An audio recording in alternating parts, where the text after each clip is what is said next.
Hi, welcome back. I am Shannon Kerr, and I love to teach moms how to de stress themselves using simple, practical rituals and routines, including EFT tapping.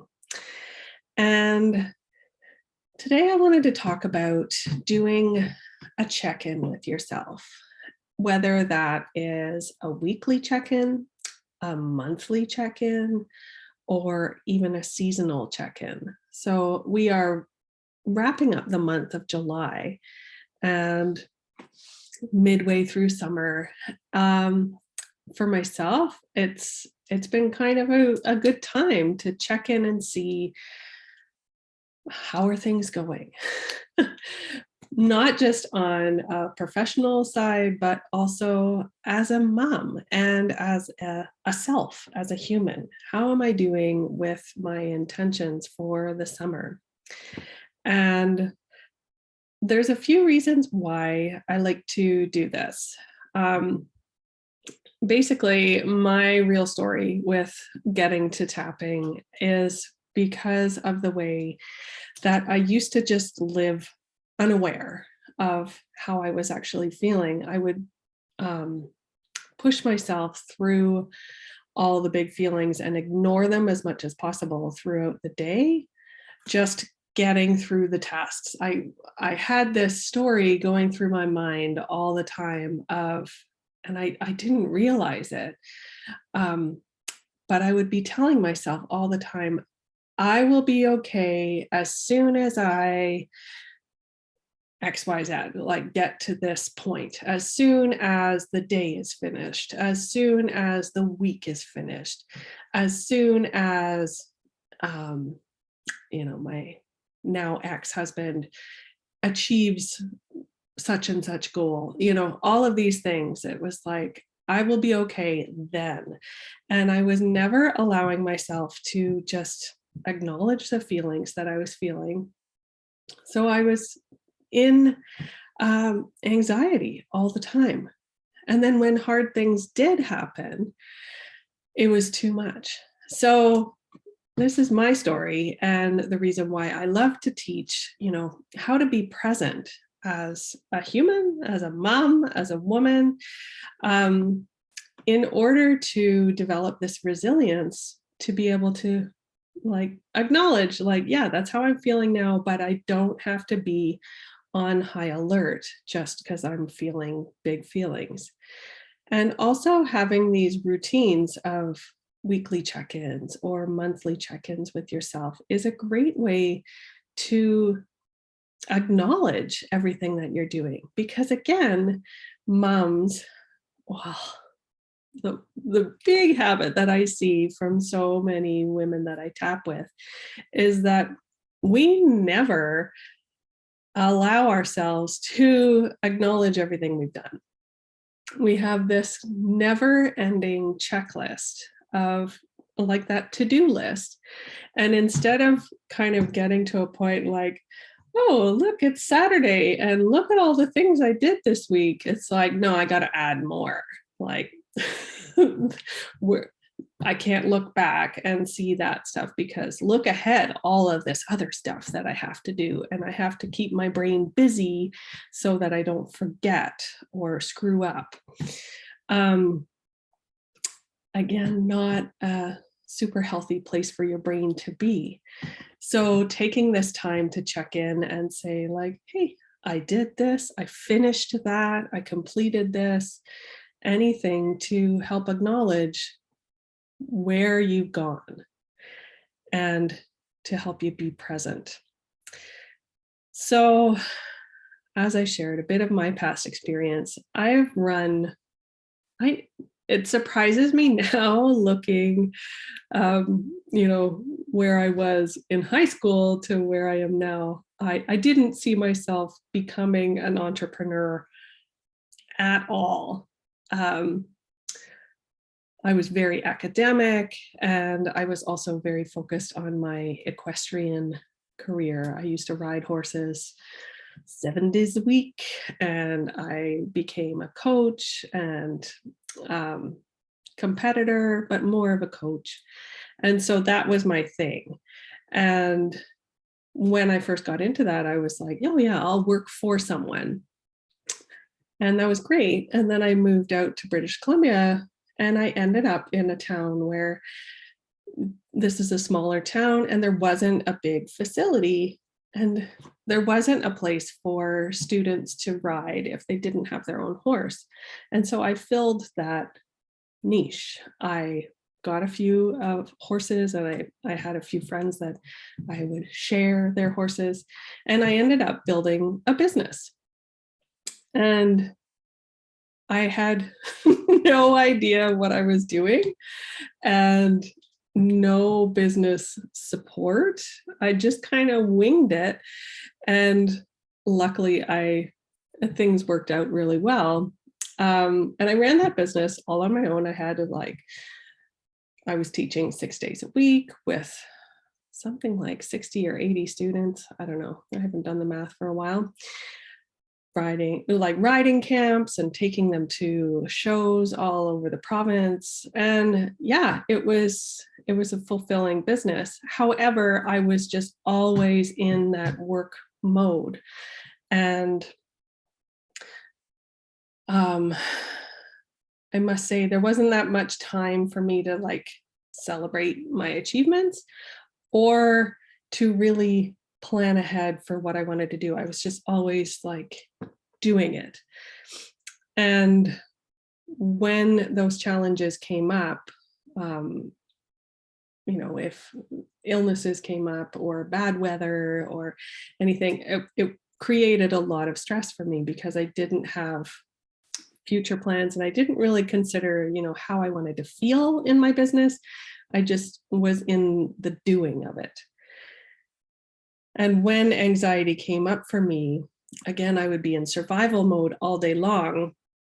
And then I would get to the end of the day and just want to completely tune out. So there was alcohol and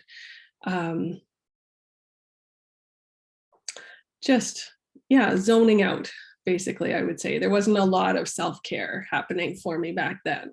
It was just survival and then tune out with alcohol and food and whatever. And so that I survived all of that. And then I ended up having a baby, which was great. But again, without these plans, and then sleeplessness and everything else came in, postpartum depression hit me pretty hard because I had all of my self-belief built into my achievements. And now with the baby, I wasn't able to be doing what I was doing. And the achievements were focused more around is the baby sleeping? And no, she wasn't back then. So postpartum kicked in and it was surprising, even looking back then, that I didn't have a lot of people encouraging self-care for me, to have any practices around just unwinding or meditating or journaling. It was again, just the survival. So I really wish, looking back now, that I had learned more of these skills before becoming a mom, or even before I started running my own business, because it would have given me more perspective to be able to step out of the feeling and label the feeling and notice that, yes, it is a feeling, but it's not forever and it's not taking over my life. So because mothering, it does feel so all encompassing that it's it just takes over everything in your brain and your body. And I see now how I got lost in that day to day of the life stuff of taking care of my baby and not really acknowledging so much of the joy and the experience back then. So what I want to teach you today is how to do a little check-in with yourself, whether that is a weekly thing or a monthly. I do a little bit of all of it, because it helps you to really connect with your vision for yourself instead of just living day to day, but like, how do I want to be in my life? Where am I going? And seeing that vision will help to bring you intentions for how you will be in your daily life. Also, learning how to live cyclically or seasonally helps to take the pressure off. And by this, I mean, like, I understand this better now, but I still need to remind myself that, the life that I'm living as a woman in her late 40s is not the life that I was living in my 20s. And that's okay. I'm in a different cycle now. But in my 20s, I had this belief that I had to have it all the time. I had to have my business going. I had to have my family sorted. I had to have everything. And there are times for growth for each area of your life. And doing this routine of a check-in will help you to give yourself some focus instead of trying to do it all and ending up in burnout. Also, as women, it's great to check in with your physical cycle, because man, we put a lot of pressure on ourselves to be fully like running full tilt all the time.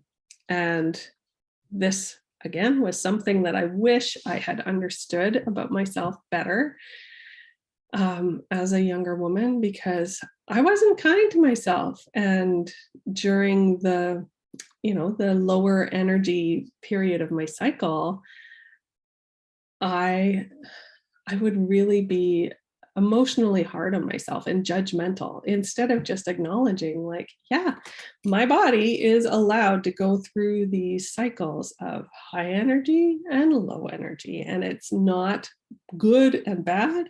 It's just part of how our bodies work.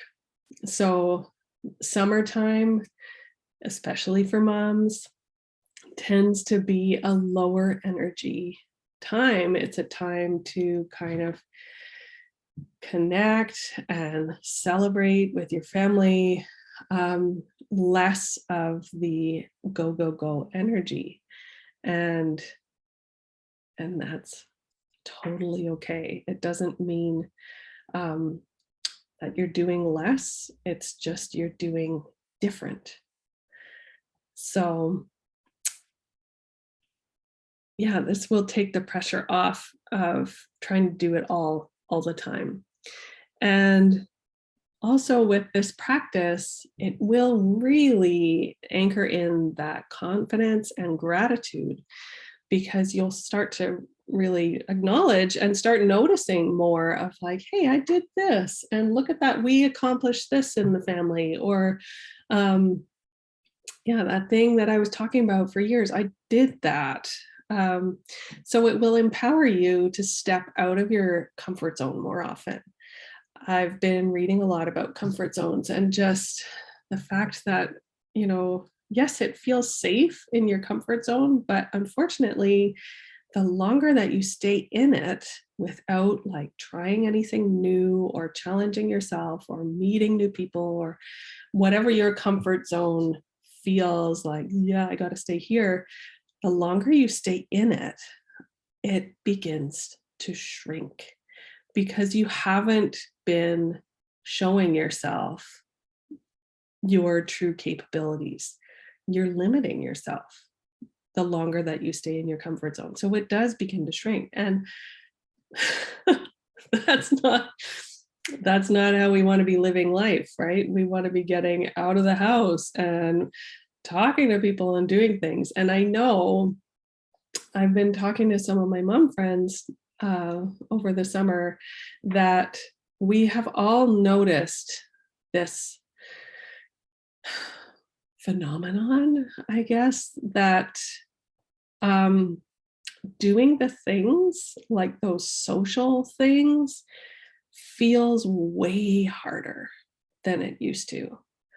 Um, like I write these nice little messages on Facebook to friends like, hey, we should get together and we should do these things. And then it doesn't happen because the organizing and the planning and the like, oh, what am I gonna wear? And who's gonna put the kids to bed? And just all these things that I had those muscles before, and now it just feels like a way bigger deal. So it does take practice. And we are all going through this. This is not, it's not just you, it's not just me. We've all kind of lost our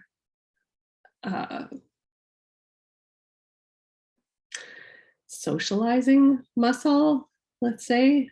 And it's okay to just baby step your way through it, like, and also give yourself more time for recovery. So that if, like, I know this past weekend we had a music festival in town. It was amazing. It was so wonderful. But it was exhausting. Not just physically, because we're there all day and walking around in the sun, and I was up past 11. But just the mental exhaustion of having to talk to people face to face it's actually draining now, where it used to be. Again, I lost that muscle a little bit. So giving yourself the grace to realize, like, yep, that was a big step out of my comfort zone to be doing this again. And I'm going to go take a nap or chill out, or, put my feet up, anything to help you regroup and recover, and not judge yourself for doing that. So sorry, I feel like I got a little off track there, but here's a few steps to help you practice a seasonal check-in. So coming to the end of July, taking a look at, first of all, yes, write down some of those gratitudes. What has been going really well? How has the summer been for you so far? Who have you connected with? What activities have you done? Maybe what books have you read or podcasts? Like, what has been a really enjoyable time? I'm thrilled that this year our garden is finally growing, and I had salad from my garden, which hasn't happened for a couple of years because we just didn't get the right seeds. I don't know why it didn't work, but anyways, that's a little win, right? And that's like a summertime seasonal thing. I'm not going to be growing lettuce in the winter. So yes, that's a summertime win for me. So checking in with your celebrations, and then really getting clear on what you want. And I like to divide this up into the different areas of life. So how do I want to feel with myself, with my relationship with myself? How do I want to feel within my body? And that might be checking in with physical movement goals, or rest is a big one for me lately. Anything of how I want to feel more connected and loving with my body. How do I want to feel in my relationships, whether that's your closest relationships or your family, your friendships, what's happening there. Your career, whatever it may be. How do you want to feel as you're doing your work? And separate from that, how do you want to feel with your money? what is your relationship with your money like right now? And how can things change up for you there? And you notice that I'm talking all about feelings, right? Not things to accomplish or to get, but how do I want to feel in all of these areas? All of that, because the things come and go, but as we set intentions for how we want to feel, you may notice that you already have these feelings, and then you'll be able to, again, celebrate them. So we had self, body, relationships, career, money, and then number 6 is creative, fun, and play. So this is the kind of thing that I still find challenging, because I like to have a purpose behind things that I do, but I know that also things that have no purpose other than for the way they make me feel are super beneficial. So things like music and art and creativity and fun, we took Eleanor to see a movie last week, and that's the first time we've been to the theater since pre-COVID. And so that was just fun. That's not serving a purpose. Sorry, I need a drink.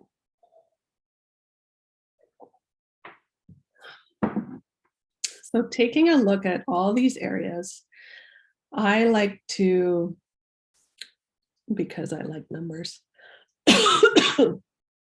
I like to rate them on a scale of 1 to 10. Where am I at?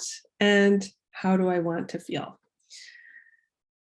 So I guess thinking about how I want to feel first and then giving it a rating. How close am I to feeling that way? And where are you going with all of these things? So what is your vision with all of these different areas? If you think about friendships, for example, where are you going with your friendships? What kind of friendships are you looking for? And what are you doing right now in order to have a friendship like that? If you keep doing what you're currently doing, will that get you there? Or where will it, I mean, we all know if you keep doing the way you're doing and it's not currently healthy for you, then obviously it's not going to get you where you want to go. So if you see the end like, oh, that's where I'm going to end up if I keep treating my friendships like this, then where can I make a change? So after you've taken these steps of going through the different areas and seeing where you're at, now it's time to prioritize where you want to kind of put your focus for the rest of the season. Sorry. And I like to choose 2 to 3 priorities. So again, not overwhelming yourself, but not zoning in on just one area, because that puts a lot of pressure on, okay, I'm going to only focus on my friendships. Everything else kind of falls by the wayside. We are built kind of like spider webs, that we need to have the structure on all sides. So choosing 2 to 3 areas that you want to focus your attention and start, being the architect and thinking like moving backwards. If I want to have friendships that deepen connections, what do I need to do in order to get there? What steps can I take? If I want to have a body that feels vibrant and flexible, maybe setting aside time every day to do some stretching or yoga. Just making small plans, but again, not making it such an impossible task that all of a sudden you've overloaded your schedule. Keeping it small and simple. And now it begins to be about the practice. And this can be practice of doing the things, obviously, but also practicing seeing the vision come to life for yourself. So I have an app on my phone that it's a vision board app, and it's great. It reminds me every morning and night, I think 7 a.m. You can set your time and it just chings in like, hello, practice your affirmation. And this is my time to practice, okay, this is how I want to feel in my business. This is how I want to feel in my body, and allowing those feelings to come in, not holding them off until you achieve the achievements, but like, okay, yeah. And noticing how the feelings feel. And you will start to realize that you are feeling these feelings more often and more consistently. So tapping into these, and I do tapping, of course, tapping in. I love to do it at the end of the day, like, okay, I've done these things, tapping into whatever feeling that I'm trying to anchor into my body and allowing it to come in. So it is that muscle building practice of learning how to recognize the feelings that you're working towards. Having these little rituals of practicing the gratitude for the feelings that you are bringing in will bring the results. Instead of practicing, oh, I'm so stressed, I'm so tired. No, let's practice, I'm so grateful, I'm able to do this for myself. So, hang on.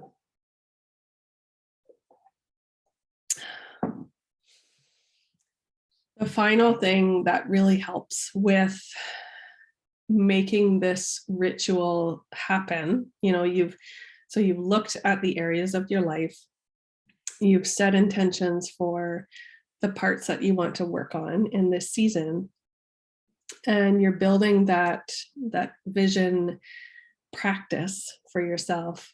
The final thing that really helps to make this vision become a reality is to have some accountability and support. So whether that is a friend that you message and say, hey, this is something that I'm focusing on, deepening my relationships, or opening up my positivity with money, any goal that you're creating for yourself. When you speak it out loud with someone else, it creates that accountability. And it doesn't mean that they need to be checking on you, but it gives you a chance to talk to someone about it. And this is something that I loved within my membership. The Mother Yourself membership is like, okay, we're going to be starting up again in September. Check in with the new moon of, these are my intentions for myself, and this is what I'm working on. And then another check-in at the full moon of like, okay, this is where I was heading for, and these are the things that need to kind of clear out of my way in order for me to get to that point. So I'm noticing limiting beliefs that have been coming up, or that inner critic that comes up, or this part of myself that really doesn't believe that even though I have these intentions, there's something there that needs to be shared and discussed. So if your goals are feeling really far away, if as we've been talking about this, you have these great visions, but you don't have the full confidence in yourself to start making it happen, I encourage you to book a session with me, and we can work through what are these voices and limiting beliefs that are getting in the way for you. Because very often it can be a story from your past of, something that happened that your younger self believes that because this happened, therefore that's not going to happen. So let's just stay in the comfort zone and, not rock the boat kind of thing. But again, if we're always staying in the comfort zone is going to keep shrinking on you. So if you'd like to really start making some changes happen for yourself, you can book a session, just a single session of 1 hour, or a season of 3 that we use over 3 months that will really help you to kind of do this practice of checking in to see, this is where I'm heading. Where am I going next? So, because you may be blocking your own intentions without even realizing it. I see it so often that people are like, oh yeah, I want to do this thing. And then it's like, you can almost see the bricks being stacked against them because they do not have that confidence in their own ability. So I can help you connect with that part of yourself that's scared about the change and help to bring you some relief there. I will post a link. You can, I should have that memorized, but yeah, shannonkerr.ca is my website, and I will link in the show notes or whatever we call it about how to book a session. And you can always just message me as well. So my last question for you is, when you look at your priorities for this summer or for this season, what feelings come up? How does it feel? And I really encourage you to do some journaling on that. And maybe it's actually feeling awesome. And that's awesome too, right? But always just allowing feelings to be feelings without giving it that label of good or bad, but just getting friendly with your feelings. All right, I'm going to stop there because my voice is disappearing. But again, I'm Shannon Kerr. I love helping moms to drop this emotional crap that we've been carrying so that you can be the best mom that you can be and the best human that you ever wanted to be. All right, have a great day, and I'll talk to you soon.